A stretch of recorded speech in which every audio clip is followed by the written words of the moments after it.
ETF index mutual funds నేర్చుకుని stock మార్కెట్లో రాణించాలనుకుంటున్నారా? వెంటనే ఈ నెంబర్కి కాల్ చేయండి. రామ్ గారు, మీరు గత వీడియోలో అన్నారు ఒక ఇంట్లో హస్బెండ్ భార్యని అప్రిషియేట్ చేయకపోయినా, ఏ సపోర్ట్ ఏమి ఇవ్వకపోయినా అంటే పక్కన ఇంకోటి ఏదో ఉంది సంథింగ్ అనేసి మీరు తస్మాత్ జాగ్రత్త అని. ఓకే, ఇప్పుడు మనం చూసుకుంటే ఈ ఈ ఈ జనరేషన్లో ఈ కాలంలో ఎక్స్ట్రా మ్యారిటల్ లైఫ్ అనేది ఎక్కువ అయిపోయింది. దాంట్లో ఆడవాళ్ళ శాతం ఎక్కువ ఉంది అనే తెలుస్తుంది. సో ఆడవాళ్ళు కానీ మగవాళ్ళు కానీ ఎక్స్ట్రా మ్యారిటల్ లైఫ్ ఎందుకు పెట్టుకుంటారు? దేనికోసం పెట్టుకుంటారు? అరే, కొంతమంది బాధపడుతూ ఉంటారండి, నేను ఎంత బాగా చూసుకున్నా, నా భార్యకు ఏ లోటు లేకుండా చూసుకున్నా, నా భర్తకి ఏ లోటు లేకుండా చూసుకున్నా కూడా మా ఆయన ఇంకోటితో ఎఫైర్ పెట్టుకున్నారు. అసలు ఎందుకు పెట్టుకుంటారు? ఏంటి బలమైన రీజన్స్? అయితే ఎక్స్ట్రా మ్యారిటల్ అఫైర్ అనగానే జనరల్ గా అందరికి మైండ్ లోకి వచ్చేది ఏంటిది అని అంటే, అది ఒక సెక్షువల్ నీడ్ కోసం పెట్టుకున్నారు అని అనుకుంటారు చాలా మంది.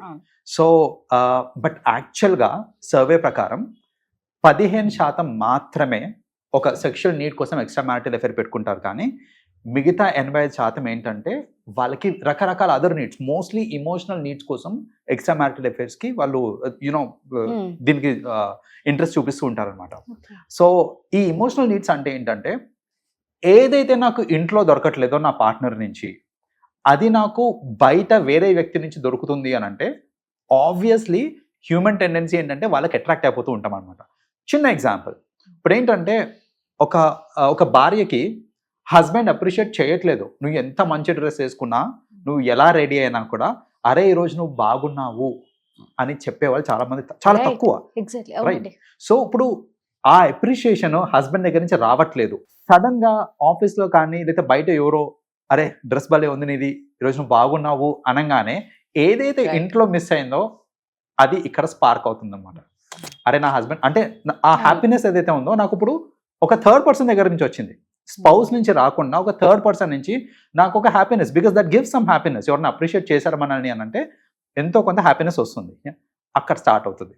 అదే ఇంకొన్నిసార్లు ఎలా ఉంటుంది అని అంటే, స్పెషల్లీ మెన్ ఎందుకు ఎమోషనల్ కోసం వాళ్ళు ఎక్స్ట్రా మ్యారిటల్ అఫైర్కి వెళ్తారంటే, ఇంట్లో భార్య రెస్పెక్ట్ ఇయ్యదండి హస్బెండ్కి.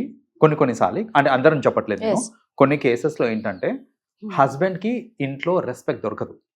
నువ్వు బయట ఆఫీస్లో ఎంత పెద్ద డెసిగ్నేషన్ అన్నా ఉండు, ఇంటికి వచ్చేసరికి నీకు రావాల్సిన రెస్పెక్ట్ నీకు రావట్లేదు.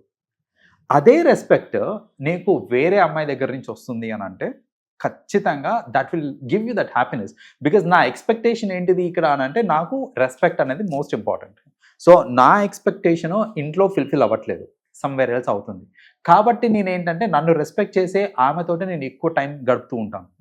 నాకు సరదాగా కొన్ని కబుర్లు చెప్పుకోవాలని ఉంటుంది సాయంత్రం పూట, కానీ నా spouse maybe she is busy with something else, లేదంటే పద్దాక ఇంకా సోషల్ మీడియా లేకపోతే వాళ్ళ అమ్మ వాళ్ళతో మాట్లాడడం, వాళ్ళ ఫ్రెండ్స్ తోటి మాట్లాడడం, అదే జరుగుతుంది. కానీ నాతోటి మాట్లాడడానికి టైం కేటాయించట్లేదు.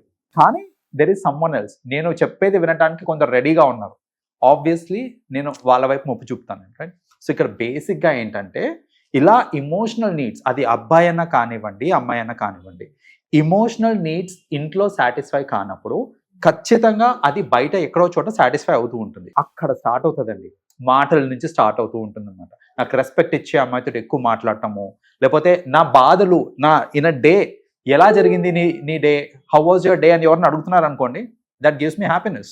సో ఆబ్వియస్లీ వాళ్ళతో ఎక్కువ మాట్లాడుతూ ఉంటాను నేను. అలా ఏంటంటే టాక్స్ నుంచి స్టార్ట్ అవుతుంది రిలేషన్షిప్. ఆబ్వియస్లీ నేను డైలీ షేర్ చేసుకుంటూ ఉన్నప్పుడు ఏమవుతుందంటే ఆ బాండ్ అనేది ఇంకా బలపడి నిదానంగా ఏంటంటే అది ఒక ఇలిసిట్ రిలేషన్షిప్కి దారితీస్తుంది అనమాట. మెల్లగా ఏంటంటే ఫస్ట్ ఇమోషనల్ నీడ్స్ సాటిస్ఫై అవుతున్నాయి, ఎలాగో ఎమోషనల్ నీడ్స్ బాగా సాటిస్ఫై అవుతున్నాయి కదా, నెక్స్ట్ స్టెప్ ఏంటిది అని అంటే will get in to the physical needs అనమాట. సో అలా ఏంటంటే ఒక ఇలిసిట్ రిలేషన్షిప్ స్టార్ట్ అవ్వడమే ఇమోషనల్ సపోర్ట్ నుంచి స్టార్ట్ అవుతుంది మోస్ట్ ఆఫెన్. మెల్లమెల్లగా it will go to physical needs, అవన్నీ సెకండరీ. బట్ అసలు మూలం ఏంటిది అని చూస్తే it is because of the emotional needs. So wife and husband మధ్యన ఈ అండర్స్టాండింగ్ ఉందనుకోండి, దట్ ఏంటంటే మనం అసలు పెళ్లి చేసుకునే దేనికి, ఒకరినొకరు సపోర్ట్ చేసుకోవడానికి. రైట్. ఒకరినొకరు సపోర్ట్ చేసుకొని, ఒకరినొకరు ఎంకరేజ్ చేసుకొని, నన్ను నువ్వు మోటివేట్ చేయాలి, నువ్వు నన్ను మోటివేట్ చేయాలి, ఇలాంటి థాట్స్ ఉండి పెళ్లి చేసుకుంటే ఆ రిలేషన్షిప్ చాలా స్ట్రాంగ్గా ఉంటుందండి. అంతేగాని ఏదో ఏజ్ వచ్చింది కదా పెళ్లి చేసుకుందాము, రైట్, నేను బాగా సెటిల్ అయ్యాను కదా, నాకు ఇప్పుడు పెళ్లి కావాలి కాబట్టి నేను పెళ్లి చేసుకుంటున్నాను, ఈ థాట్స్ తోటి పెళ్లి చేసుకుంటున్నాం అంటే అది కరెక్ట్ కాదు.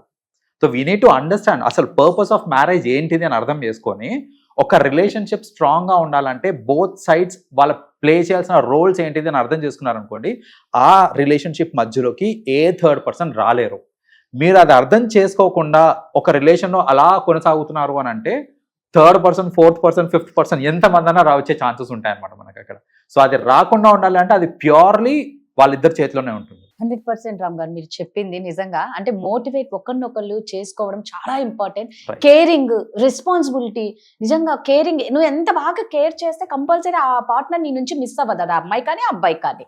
అబ్సల్యూట్లీ. ఇంకోటి, అలా కేర్ చేసినప్పుడు నాకు సమ్హౌ డీవియేషన్ వచ్చింది అనుకోండి, సో ఎలాగో చాలా మంది మాట్లాడుతూ ఉంటాం, Yes. తెలుసు తెలియకో డీవియేట్ అవ్వడానికి నేను ఆ మోడ్ లో ఉన్నప్పుడు, అరే ఇంతగా ప్రేమించే నా భార్య Yes. నేను మోసం చేయకూడదు అనే థాట్ నాకు వస్తుంది.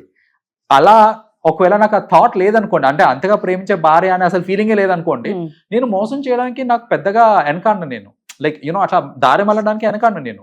సో అందుకనే స్పౌస్ కూడా ఇవ్వాల్సిన రెస్పెక్ట్, ఆ ప్రేమ, అనురాగం ఇవన్నీ ఉన్నాయనుకోండి, ఆబ్వియస్లీ తప్పు చేయాలనుకున్నా ఒకసారి ఇట్లా ఇట్లా ఫ్లాష్ అవుతారనమాట.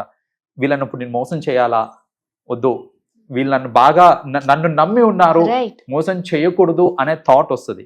ఆ థాట్ రావాలి అని అంటే అవతల కూడా దానికి తగ్గట్టు బిహేవ్ చేయాలి. సో మీరు అన్నట్టు నిజంగా ఇలా భార్యాభర్తలు ఒకరినొకరు అర్థం చేసుకుంటూ, ఒకరినొకరు మోటివేట్ చేసుకుంటూ, ఒకరొకరు కేరింగ్ చేసుకుంటూ ఉంటే ఆ పిల్లల మీద కూడా అంటే పిల్లలకు కూడా చాలా ఒక మంచి అట్మాస్ఫియర్ లో ఉన్న హెల్దీ అట్మాస్ఫియర్ లో పిల్లలు కూడా ఉంటారేమో. Correct correct. ఎందుకంటే పిల్లలు నేర్చుకునేదే తల్లిదండ్రుల దగ్గర అండి. ఏదన్నా సరే నేను చాలాసార్లు చూస్తూ ఉంటాను, వాళ్ళు ఏంటంటే గొడవపడుతూ ఉంటారు పిల్లల ముందే బూతులు మాట్లాడేస్తూ ఉంటారు, పిల్లల ముందే ఒకరినొకరు డిస్రెస్పెక్ట్ చేసుకుంటూ ఉంటారు.